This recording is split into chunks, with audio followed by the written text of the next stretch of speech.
Eastern Front, near Kharkov, Ukraine. Date, February 18th, 1943. I woke up with snow in my mouth. It was packed into my cheek, clinging to my eyelashes, melting against my neck. I had passed out face first in the drift, and I didn't even remember falling. My hands were wrapped around my rifle like it was the only warm thing left in the world. It wasn't. The barrel had frozen hours ago. The sky was that dim, dead gray.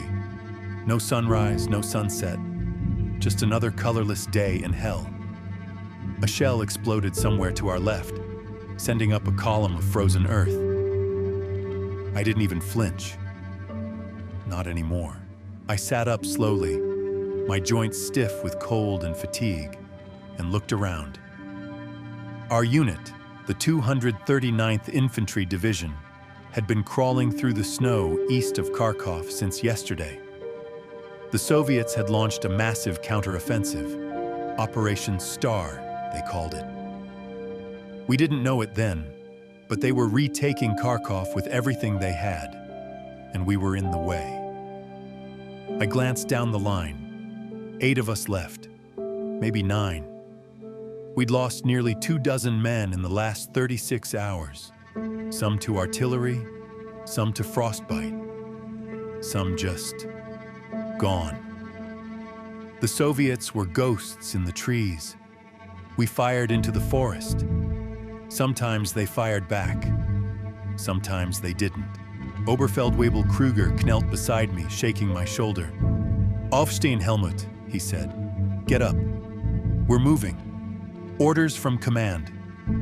He pointed toward the tree line. That way, through the ravine. I wanted to ask if he'd lost his mind. That ravine was a slaughter zone, but I didn't say anything. I got up, legs aching, back bent from the weight of my gear.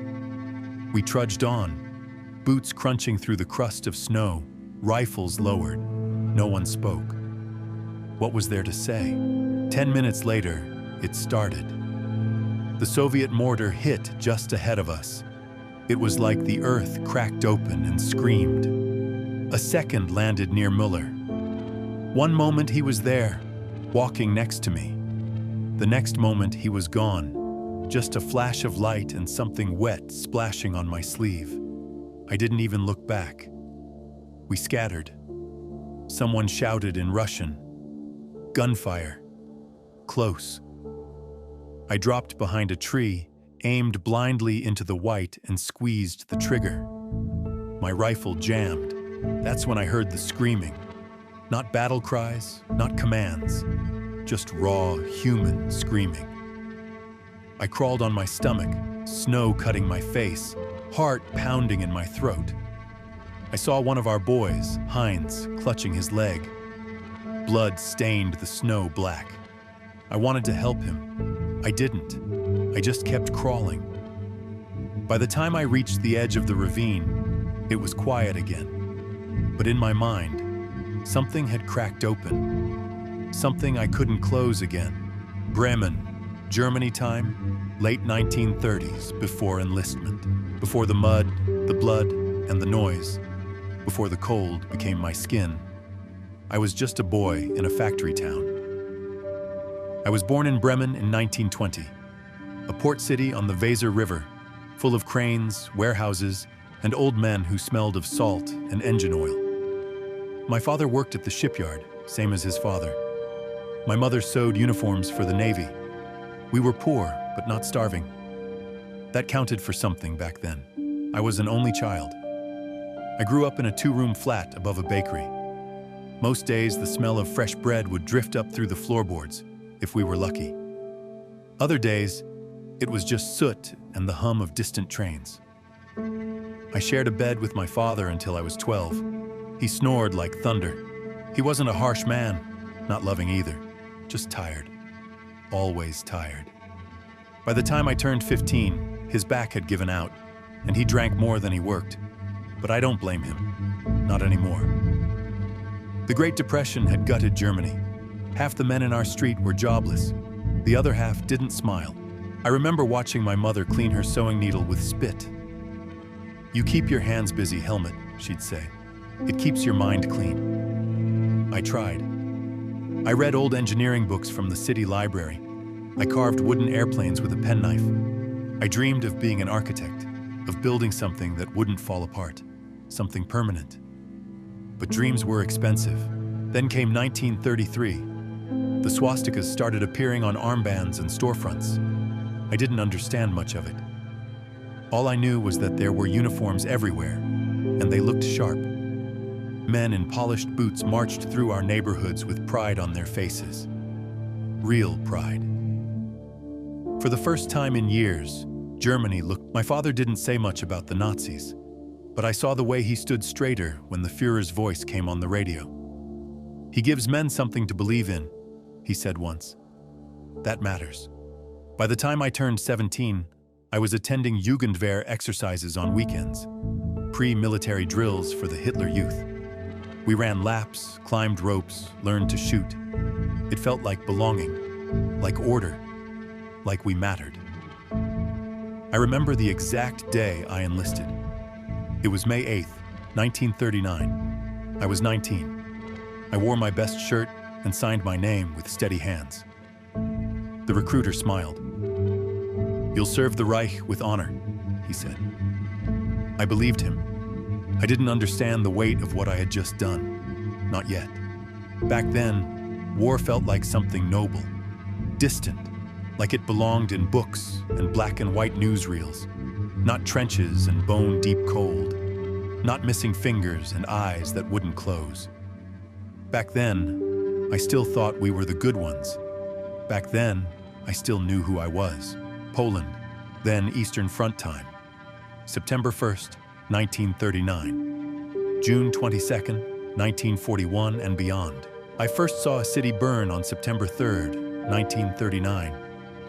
We had crossed into Poland just 2 days earlier, part of the initial push. The air was dry, the roads cracked and dusty, the sky pale and featureless. We rolled in on foot behind the panzers, our boots thudding rhythmically on stone. I still remember the way my uniform itched against my ribs. I was sweating like a pig, but I didn't dare take off my helmet. We were told this was a preventive action, that Poland was an aggressor, that Germany was reclaiming its rightful place in the world. But by the time we reached Bydgoszcz, I knew better. Shops were empty. Curtains fluttered in broken windows. Smoke lingered on rooftops like a bad dream. We passed a woman on the side of the road, hunched over, her hands cradling something small. At first I thought it was a bundle of food. Then I saw the tiny, limp leg hanging down. She wasn't crying, just rocking. None of us said a word. The Wehrmacht marched on, and I marched with them. Every step forward felt heavier. I was still with the 239th Infantry Division when we were transferred to the Soviet border in June of 1941. The rumors came weeks before. "The Führer will strike east," they whispered. "A massive offensive, bigger than France." We trained harder, dug trenches, cleaned weapons we already knew inside out. Then, on June 22nd, Operation Barbarossa began. It was chaos, glorious, brutal chaos. Our artillery screamed across the forests of Byelorussian. Luftwaffe planes roared overhead. We pushed into Soviet territory like fire through dry grass. The officers said the Russians were cowards, that they'd fold in weeks. They didn't. The Red Army fought like wolves. Poorly equipped, yes, but stubborn. And they kept coming, from every direction. We'd take a village by noon, lose it by sundown. Partisans attacked at night. Roads were mined. Rivers choked with mud and corpses. By the time we reached Kiev in September 1941, I had learned to stop asking questions. One night, our squad was ordered to assist the Einsatzgruppen with a cleansing operation. I didn't know what that meant. I followed orders. We were told to form a perimeter near a ravine outside the city, Babi Yar they called it. That night, I heard more screaming than I thought could exist in one place. I didn't see what happened, not directly. But I heard the shots. I saw the trucks arrive. I saw the faces of the people being led down the hill. Women, children, rabbis, men in coats too thin for the season. And I did nothing. The next morning, we moved on like nothing had happened. I convinced myself it wasn't my business, that I hadn't pulled the trigger, that my job was just to guard the road, just to carry the pack, just to follow orders. But in my dreams, I walked down that ravine. And in my dreams, I saw my mother's face among the crowd. Outside Leningrad, siege lines, Russian wintertime, December 1942, January 1943. We were ghosts long before we died. By December, the cold had peeled us down to bone. We were stationed outside Leningrad, encircling a city we could barely see through the smoke and ice. The siege had begun more than a year earlier, and still it dragged on. Every day we fired shells into the city, and every night the city refused to die. Food ran out in November, not officially. Officially, there was still bread, but the ration line stretched around the munitions depot, and by the time we got to the front, we were handed gray lumps that tasted like sawdust and despair. Rumors said it was mixed with paper. Sometimes we joked it was leather. I didn't laugh anymore. The snow came heavy that winter. It blanketed the trenches until the outlines blurred and disappeared. You could freeze to death just by falling asleep. I saw it happen to Schiller. One minute he was cleaning his boots. The next, head slumped forward, hands stiff on the laces. No one said anything. We just took his gloves. The frost cracked our fingers open. Our rifles jammed unless we kept them warm beneath our coats. My left thumb turned black. I kept it hidden until I couldn't anymore. The medic looked at it once and walked away. That was his diagnosis. The wind never stopped screaming. It howled through the bunkers, tearing at our tents, rattling our thoughts loose. Some nights, it sounded like children crying. Some nights, I believed it was. On patrol, we crossed through dead villages, frozen windows, silent barns, wells filled with ice. Once, I stepped into a schoolhouse and found half a chalkboard still standing. Equations scribbled in Russian, a child's name written faintly in the corner, and beside it, a shoe, tiny, fur-lined, empty. That night, I sat in the foxhole and stared at my boots for hours, trying to remember if my own mother ever bought me new shoes. I couldn't. Only remembered her hands. Thin, dry, always mending. Sometimes I thought I saw her out there in the snow, just beyond the tree line, a silhouette in a torn shawl watching me. I didn't believe in ghosts before the war, but by then, everything looked like a ghost, especially my reflection. Leningrad didn't surrender. We kept firing, every day, every hour. It became routine, like brushing your teeth. Pull the trigger, adjust the aim, fire again. Men, women, horses, it didn't matter. From a distance, everything looks like a target. Once, during a lull, I climbed onto a ridge and used my scope to scan the city. The ice on the Neva had cracked, and people were walking across it, slow, hunched shapes dragging sleds. One man was carrying something wrapped in cloth. I zoomed in. It was a body, a child, no boots. He slipped once, fell to his knees, but didn't stop. I lowered the rifle. That night, I told Kruger I was done, just like that. Ich kann nicht mehr. I can't anymore. He didn't argue. He just handed me half a cigarette and said, "Then tomorrow, don't wake up." That was the rule. If you couldn't fight, you were dead weight. And dead weight didn't last. But I woke up. Again.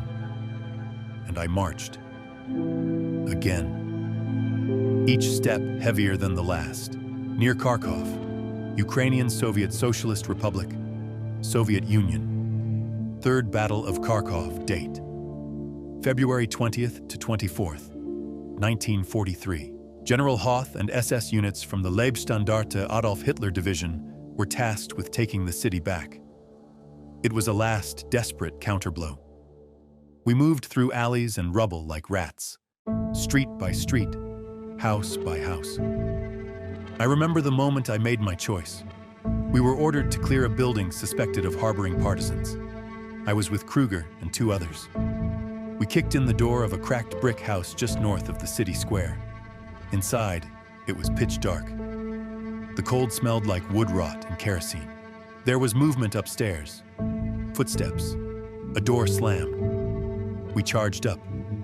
Kruger threw the door open. Inside was a woman, mid-30s maybe, holding 2 children behind her. A teenage boy stood in front of them with a rusted hunting rifle. No insignia, no uniform, just eyes full of terror. "Partisan," Kruger said, and raised his weapon. But I saw the boy's hands, shaking. He couldn't even hold the rifle straight. "Drop it," I said quietly in Russian. "Opusti eto." He didn't. Kruger fired. The boy collapsed instantly. The woman screamed. One of the children vomited. The other didn't move at all. Kruger turned to me. "You hesitated," he spat. "Next time you shoot." I didn't speak.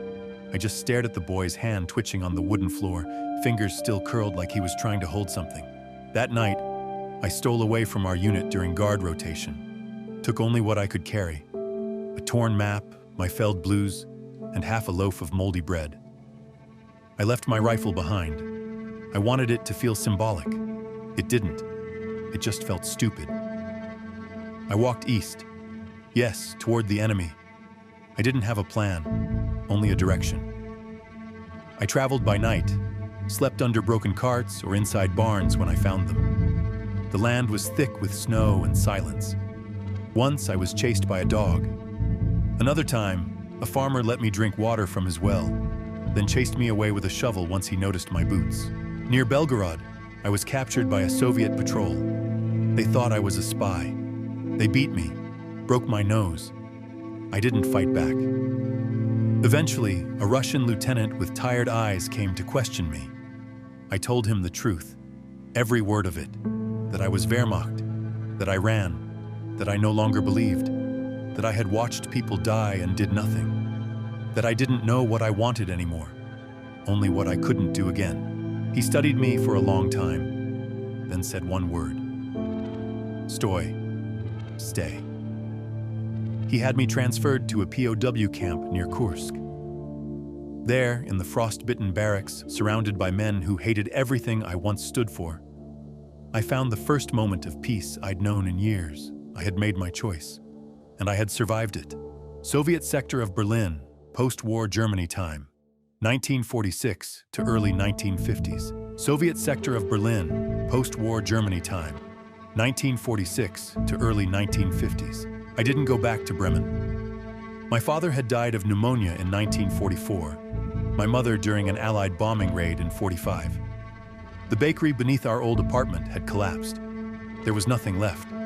No one to welcome me. No one to hate me. So I settled in the east, in a housing block outside Berlin, under the gray thumb of the GDR.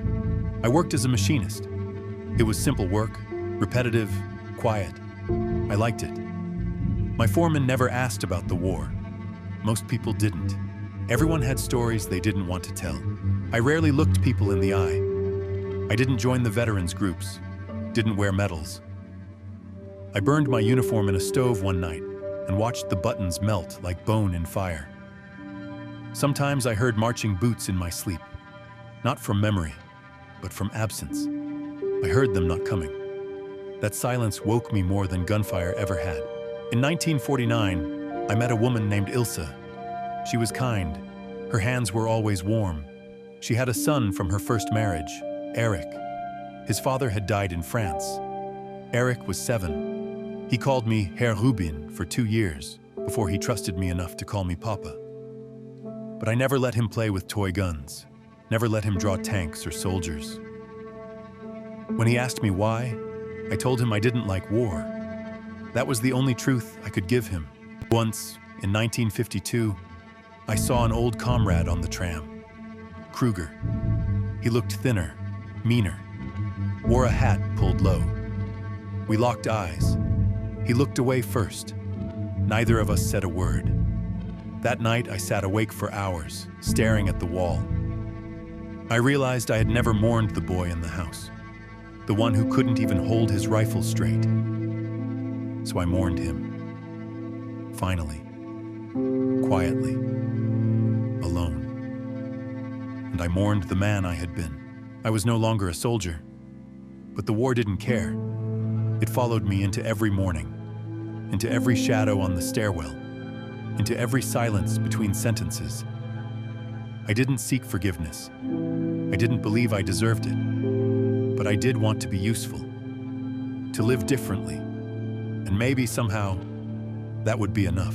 Berlin, Germany time, present day. I'm telling you this because silence is too heavy to carry forever. For decades, I said nothing. Not to Ilsa, not to Eric. I built shelves, I shoveled snow, I paid my taxes, I smiled at neighbors. I watched the Berlin Wall rise and fall like a curtain over a play I never auditioned for. I grew old, but the war stayed inside me, in the quiet, in the small hours, in the sound of wet boots on tile.